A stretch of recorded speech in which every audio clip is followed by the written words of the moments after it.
Narito na naman tayo para sa isang napaka-sweet at nakakakilig na love story nila Kalingap Edu at Ate Viancy. Una mo ay aking makilala.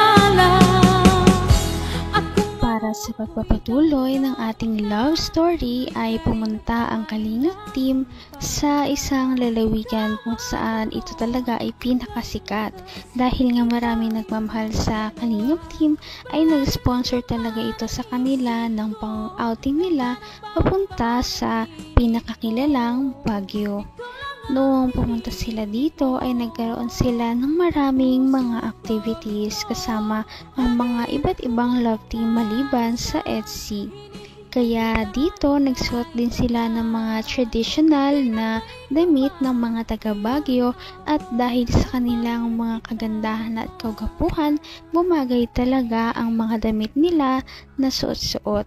Kaya ito na nga ang mga pangyayari na talagang abangan natin.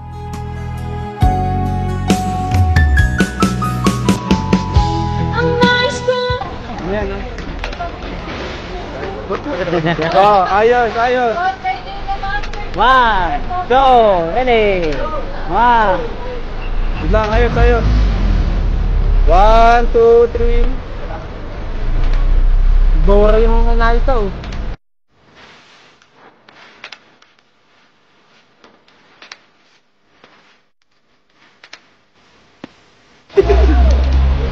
Ano, tayo lahat? Ay, meron tayo ganito. Nagpitang ni Kuya Jens! Kuya Jens! Kuya Jens! Kuya Jens! Kuya Jens! Thank you, Kuya Jens! Uy, meron ako. Ay, grabe. Meron tayo. Lahat! Hey!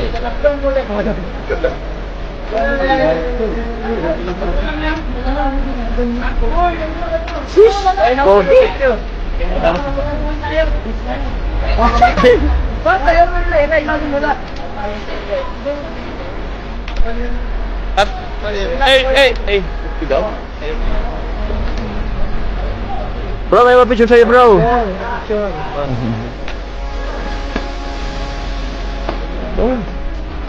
Saan po sa dito? Hey! Yun po sa ating bayan, mga kabayan!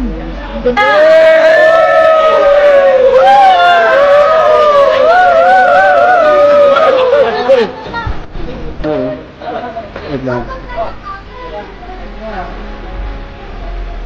Chaco Wing Badus. Kulay blue, ang ganda ng blue ah.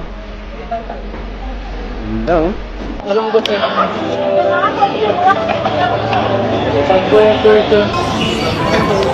Ganda dito. Nakabalik ulit tayo dito sa kaharian ko. Kahit na makaluma ang suot ni Ate Viancy ay talagang bumagay ito sa kanyang kagandahan.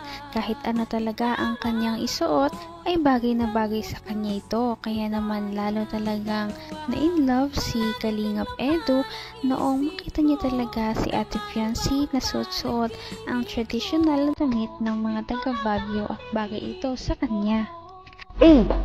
Sa ating bayan, mga kabayan!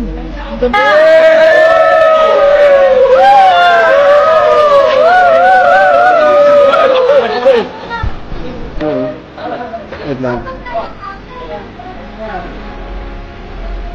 Chaco Wing Badus.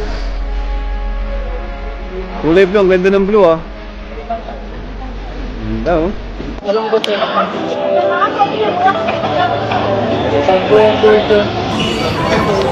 Ganda dito. Nakabalik ulit tayo dito sa kaharian ko. Welcome back. Ikaw po yung naasunaan, makakabalik tayo dito. Same. Dati, iba eh. Iba no? Wala pa tayong ganito. Mas maganda ngayon. Mas maganda to, partner. Welcome. Dati dito, dito tayo. Diyan pa ako nang pinapansin. Wala pang tayo nun, EDSI. Wala pang EDSI. Hindi ko pinapansin. Ha? Yeah. Upo ka. Upo muna tayo, ang pagod. TikTok na lang po tayo. Hindi ako nagtitiktok. Pambabae yun eh. Kasi po, hindi po ah. Marami na ako nagtitiktok na. Ha? TikTokat. Napipilitan konti. Hindi ako sanay pag maraming tao eh.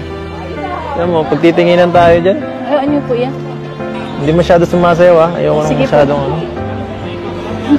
Ayoko nang Wait lang. pinagtitinginan ako ng maraming tao. Gusto ko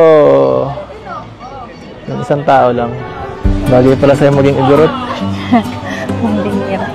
Ganda mo dyan. Ang talagang tingnan ng EDC Love Team.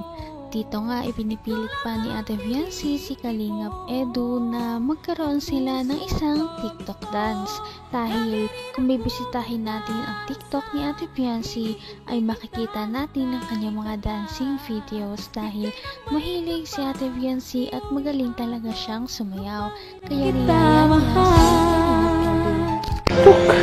Pambabae yun eh. Kasi po, hindi po ah. Marami na ako nagtitiktok na. Ha? TikTokat. Napipilitan konti. Hindi ako sanay pag maraming tao eh. Alam mo, pag titinginan tayo dyan, Ay, ano po yan? hindi masyado sumasayaw ah. Ayoko nang Sige po. masyadong ano. Ayoko nang Wait lang. pinagtitinginan ako ng maraming tao. Gusto ko ng isang tao lang. Bagay pala sa'yo maging igurot. Hindi nira. Ganda mo dyan. Tama na, pambobola. TikTok po tayo. Ito. Ano yan? Turo mo kung paano sumayaw. Gusto mo, simple lang po ay. Ito na lang. Gusto ko simple para ikaw simple lang. Pare, ikaw sa unahan. Wait lang.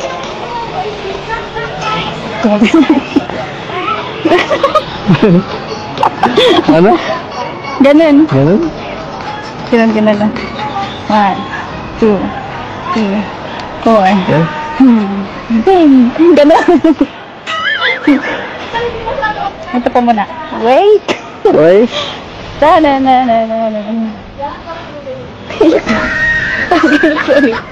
Tapos 1, 2, 3, 4, 1. So, ganun na lang po. Okay. Tapos, ganun ulit. Galit. 1. Dito po. Yan. Ah. Ganun lang. Sige. Sige ba? Dapat viral yan ha. Basta ikaw, viral po yan. Uy. Siyempre, hindi naman talaga nakatanggi si Kalingap Edu sa request ng kanyang wifey. Sila ay sumayaw ng mga TikTok dances na makikita ninyo sa official na account ni Ate Fiancé sa TikTok. Nag-e-enjoy din naman silang dalawa kahit sabihin ni Kalingap Edu na ayaw niyang sumayaw ay halatang na-enjoy niya ang kanilang pagsayaw. Abot kamay na kita.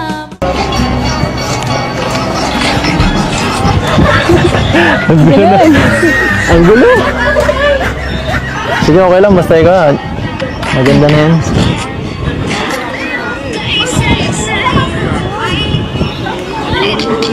Ano? Ano? Lamig dito, grabe. Ay, sorry. Yung jacket niyo po kasi andun sa... Ha? Yung jacket. Sa van. Iniwan ko. Okay lang. Inunita na po ako. Lalam ka kasi. Ikaw kasi, hindi ka nag-jacket. Kaya... Hindi, manipis eh. Tapos naka-crop top ka pa. Hindi yan pan Baguio eh. Hindi ka naman native dito. Di ka pa sanay. No. Iwan ka na ng mga kasama mo. Ganda po dito sa karean niyo. Oo. Gusto mo Ganda dito? po dito ang tumira. Gusto mo dito tumira? Joke lang. Gusto ko pa rin po sa bahay. Sa bahay? Sa kila mama. Malay mo. Miss ko na. Hindi mo dito ka. Magdano mo. May gusto ko pang puntahan?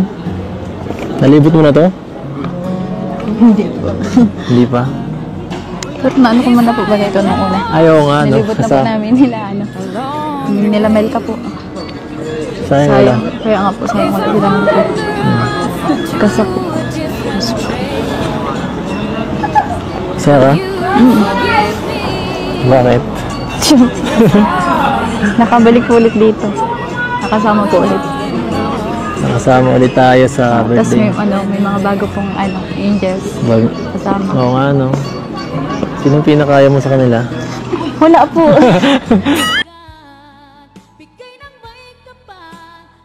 Hindi talaga makakalimutan ng LC Love Team ang pagpunta nila sa Baguio dahil sobrang memorable nito at marami pa nga silang mga ginawa na makikita din ninyo sa aming mga susunod na video.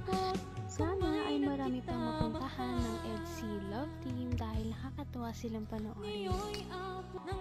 Napaka-sweet talaga nila at napakabait ng tambalang ito kaya maraming sumusuporta.